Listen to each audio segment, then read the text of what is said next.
नमस्कार मित्रों, अंबाला छावनी से मैं जोशी पंडित दीपलाल ग्रह विज्ञान सदन से आपका हार्दिक अभिनंदन करता हूं। दोस्तों, भारतवर्ष त्योहारों की भूमि है। इस भारतवर्ष में नाना प्रकार के 30 त्योहार मनाए जाते हैं। हर एक प्रांत का अलग अलग त्योहार होता है। दीपावली पे जहां मां लक्ष्मी की पूजा करी लोगों ने, धनतेरस में धन की, कुबेर की पूजा करी, धनवंतरी की पूजा करी। होली अष्टमी में माताओं ने अपने पुत्रों की रक्षा हेतु पूजा करी। करवा चौथ पे सुहागिनों ने अपने पति की रक्षा हेतु पूजा करी। उसी प्रकार पूर्वांचल के लोग आज से 3 दिनों का जो ये महाव्रत है, जिसे छठ सूर्य षष्ठी महाव्रत बोलते हैं, वो करने जा रहे हैं। दोस्तों, कार्तिक मास की अमावस्या को दिवाली मनाने के तुरंत बाद मनाए जाने वाला इस 4 दिवसीय महाव्रत की सबसे कठिन और महत्वपूर्ण रात्रि कार्तिक शुक्ल पक्ष की छठ होती है। इसी कारण इस व्रत का नाम सूर्य षष्ठी रखा गया। छठ महापर्व षष्ठी तिथि का अपभ्रंश है। सूर्य षष्ठी व्रत होने के कारण इसे छठ कहा गया। इस व्रत को वर्ष में 2 बार मनाया जाता है। दोस्तों, पहली बार चैत्र मास की शुक्ल पक्ष की छठ में, यानी छठे नवरात्र में अप्रैल के, और दूसरी बात कार्तिक मास की शुक्ल पक्ष की छठ को, जो शुक्रवार के दिन पड़ रही है। इसके अतिरिक्त कार्तिक शुक्ल पक्ष में मनाए जाने वाले छठ को पारिवारिक सुख समृद्धि तथा मनोवांछित फल प्राप्ति के लिए यह पर्व भी मनाया जाता है।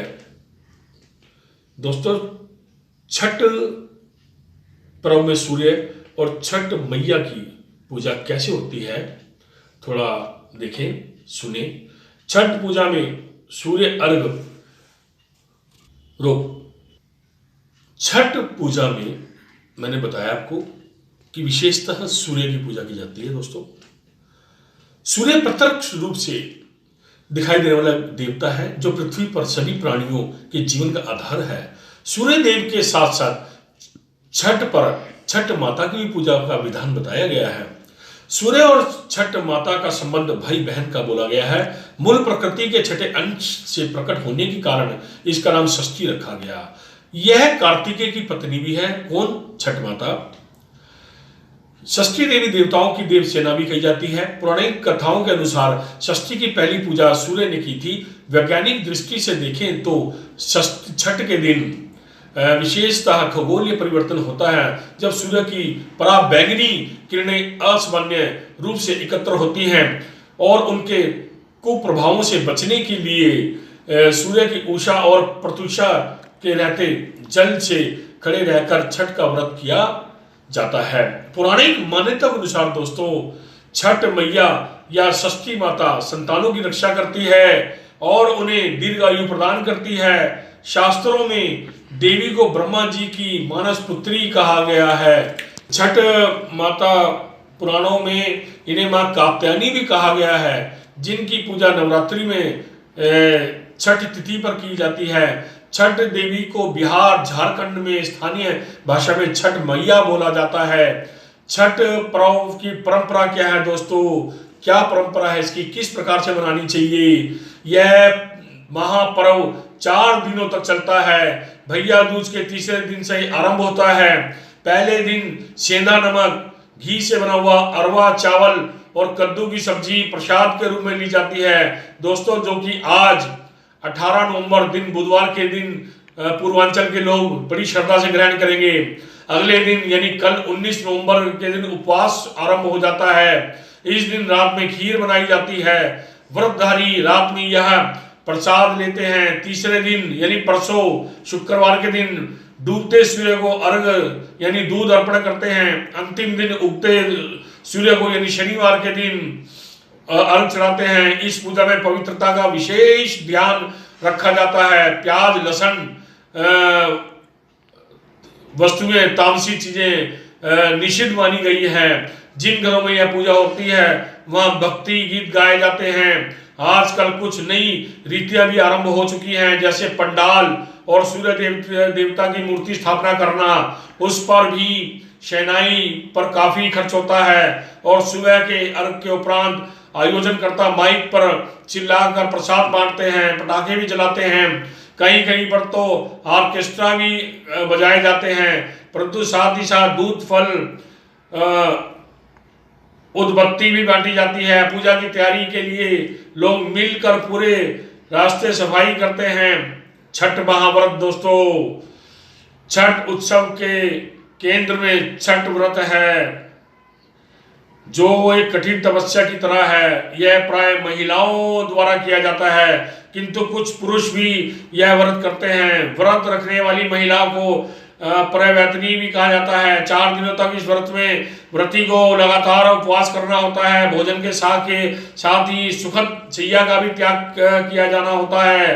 पर्व के लिए गाए जाने वाले कमरे में व्रती फर्श पर या कंबल पर चादर के सारे ही रात बिताई जाती है। इस उत्सव में शामिल होने वाले लोग नए कपड़े पहनते हैं, पर व्रती ऐसे कपड़े पहनते हैं जिसमें किसी प्रकार की सिलाई नहीं होती। महिलाएं साड़ी और पुरुष धोती पहनकर छठ महाव्रत करते हैं।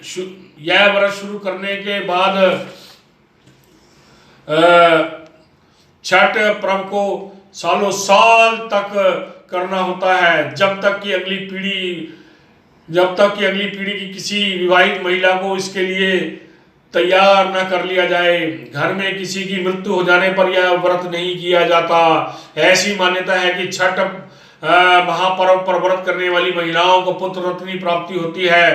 पुत्र की चाहत रखने वाली, पुत्र की कुशलता के लिए सामान्य और महिलाएं यह व्रत रखती हैं, किंतु पुरुष से भी यह व्रत पूरी निष्ठा से रखते हैं।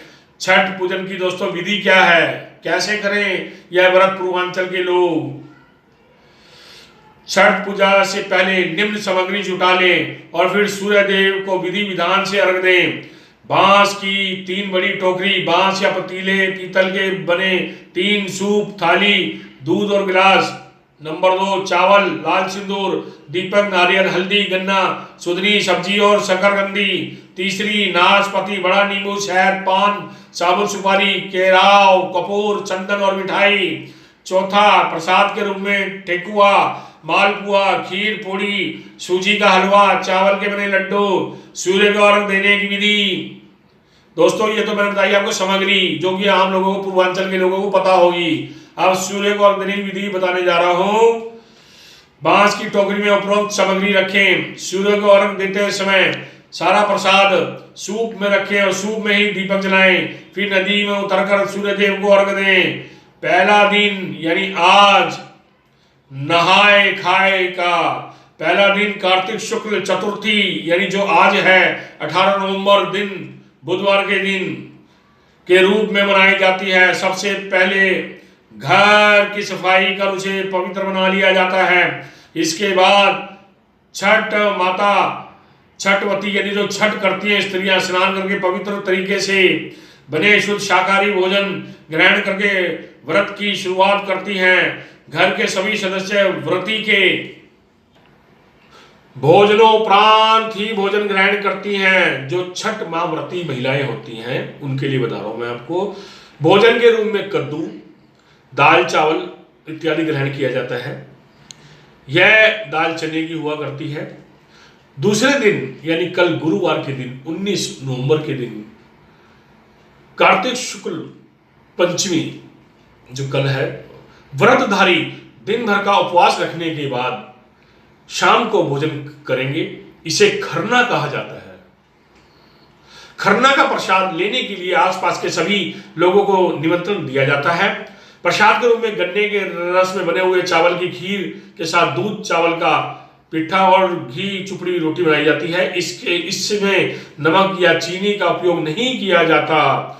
इस दौरान पूरे घर की स्वच्छता का, सफाई का विशेष ध्यान दिया जाता है। तीसरे दिन संध्या अर्घ यानी तीसरे दिन शाम का अर्घ जो सूर्य को देना होता है।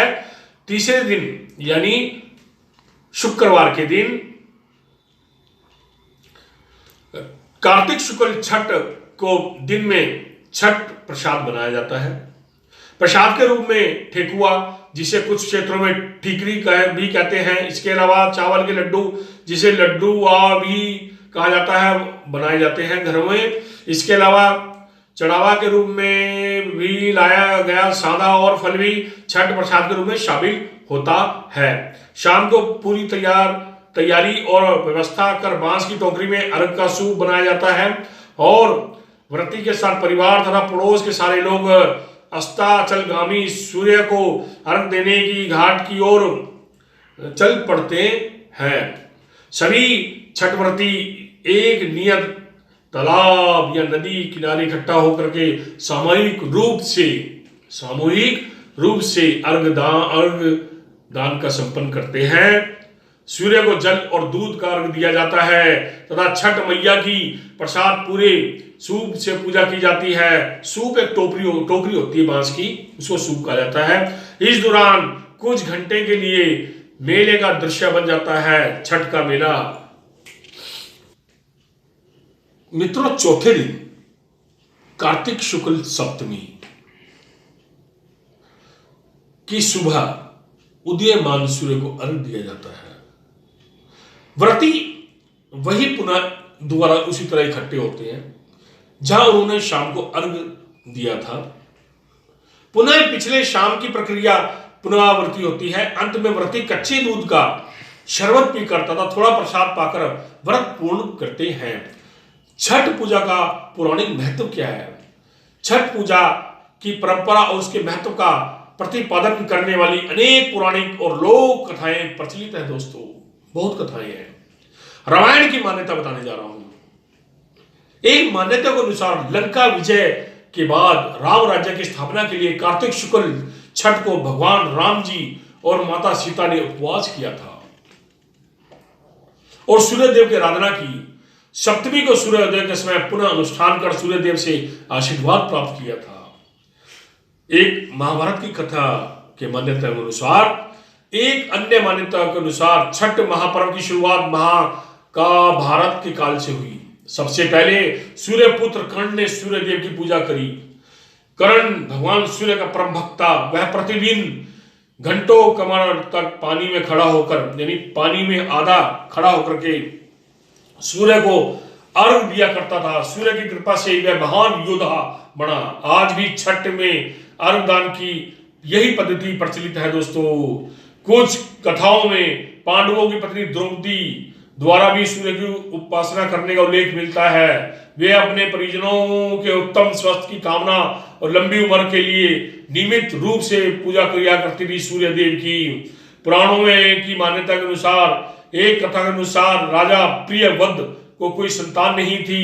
जब महर्षि कश्यप ने पुत्रेष्टि यज्ञ करवाकर उनकी पत्नी को मालिनी को यज्ञ आहुति के लिए बनाई खीर दी, इसके प्रभाव से उन्हें पुत्र रत्न प्राप्त हुआ। वह मृत पैदा हुआ। प्रियव्रत पुत्र को लेकर शमशान में गए और पुत्र वियोग में प्राण त्यागने लगे। उसी वक्त भगवान की मानस कन्या देव सेना प्रकट हुई और कहा कि सृष्टि की मूल प्रवृत्ति के छठे अंश से उत्पन्न होने के कारण मैं षष्ठी कहलाती हूँ। हे राजन, तुम मेरा पूजन करो तथा और लोगों में प्रेरित करो। राजा ने पुत्र इच्छा से देवी षष्ठी का व्रत किया और उन्हें पुत्र रत्न की प्राप्ति हुई। यह पूजा कार्तिक शुक्ल षष्ठी को हुई। लोक पर्व षष्ठी के विभिन्न अवसरों पर जैसे प्रसाद बनाते समय, खरना के समय, अर्घ देने के लिए जाते हुए, अर्घ दान के समय और घाट से उतरते समय अनेकों सुमधुर और भक्ति भाव से लोकगीत गाया जाते हैं। दोस्तों, छठ के बहुत से गीत प्रचलित हैं जो पूर्वांचल के लोग जानते हैं, उत्तरी भारत के लोग जानते हैं। हरियाणा में, पंजाब में इसका प्रचलन बहुत कम है, इसलिए यहाँ के लोगों को बहुत कम पता है। दोस्तों, पहला दिन 18 नवंबर यानी आज नहाए खाए दिन बुधवार को छठ का प्रथम दिन है। ऋषिकेश में इस दिन सूर्योदय 6:56 पर, सूर्यास्त 5:19 पर होगा। इस दिन से छठ महापर्व का आरंभ हो जाता है। दूसरा दिन दोस्तों, कल 19 नवंबर खरना, गुरुवार के दिन छठ पूजा का दूसरा दिन रहेगा। इसी दिन सूर्योदय से सूर्यास्त तक अन्न और जल दोनों का त्याग करके उपवास किया जाता है। इस दिन सूर्योदय 6:56 और सूर्यास्त 5:19 पर होगा। दूसरे दिन के अंत में खीर और रोटी का प्रसाद बनाया जाता है। इससे व्रती करने वाले से लेकर परिवार के सभी लोगों में बांटा जाता है। रात में चांद को भी जल दिया जाता है। इसके अनुसार इसके अतिरिक्त तीसरे दिन 20 नवंबर यानी शुक्रवार के दिन संध्या के समय सूर्य देवता को पहला अर्घ दिया जाएगा। इस दिन भी पूरे दिन उपवास किया जाता है। इस दिन सूर्योदय 6:57 पर एवं सूर्यास्त 5:18 पर होगा। तीसरे दिन शाम को सूर्यास्त से पहले सूर्य देवता को छठ माता का पहला अर्घ दिया जाएगा। चौथा दिन यह छठ पूजा का अंतिम दिन होगा, जो शनिवार को पड़ेगा 21 नवंबर के दिन। यह सूर्यदेव को अर्घ दिया जाएगा। यह छठ पूजा का दूसरा अर्घ होगा, जिसके बाद 36 घंटे के लंबे उपवास का समापन हो जाएगा। इस दिन सूर्योदय 6:58 पर तथा सूर्यास्त 5 बज के शाम को 18 मिनट पर होगा। दोस्तों, अंबाला छावनी में पटेल पार्क, रानी के तालाब, टांगरी, डीआरएम ऑफिस में नाच घर है, जनसुई हेडक्वार्टर, घग्गर और भी बहुत अच्छी जगह हैं जहां पर लोग पूर्वांचल के लोग इकट्ठा होकर के सूर्य देव को अर्घ देंगे। अंत में मैं अपनी वाणी को विराम देता हुआ यहां से आपसे विदा लेता हूं। एक नए विषय के साथ आपसे फिर मुलाकात होगी। अंतिम विदाई के साथ सर्वे भवन्तु सुखिनः, सर्वे सन्तु निरामया, सर्वे भद्राणि पश्यन्तु, मां कश्चित् दुर्भाग् भवेत्। पूर्वांचल के लोगों को, उत्तर प्रदेश के लोगों को, उत्तर पूर्वी लोगों को मैं पंडित दीपलाल जयपुरी छठ महापर्व की मंगल आशीर्वाद प्रदान करता हूं। बोलिए छठ महामाया की जय।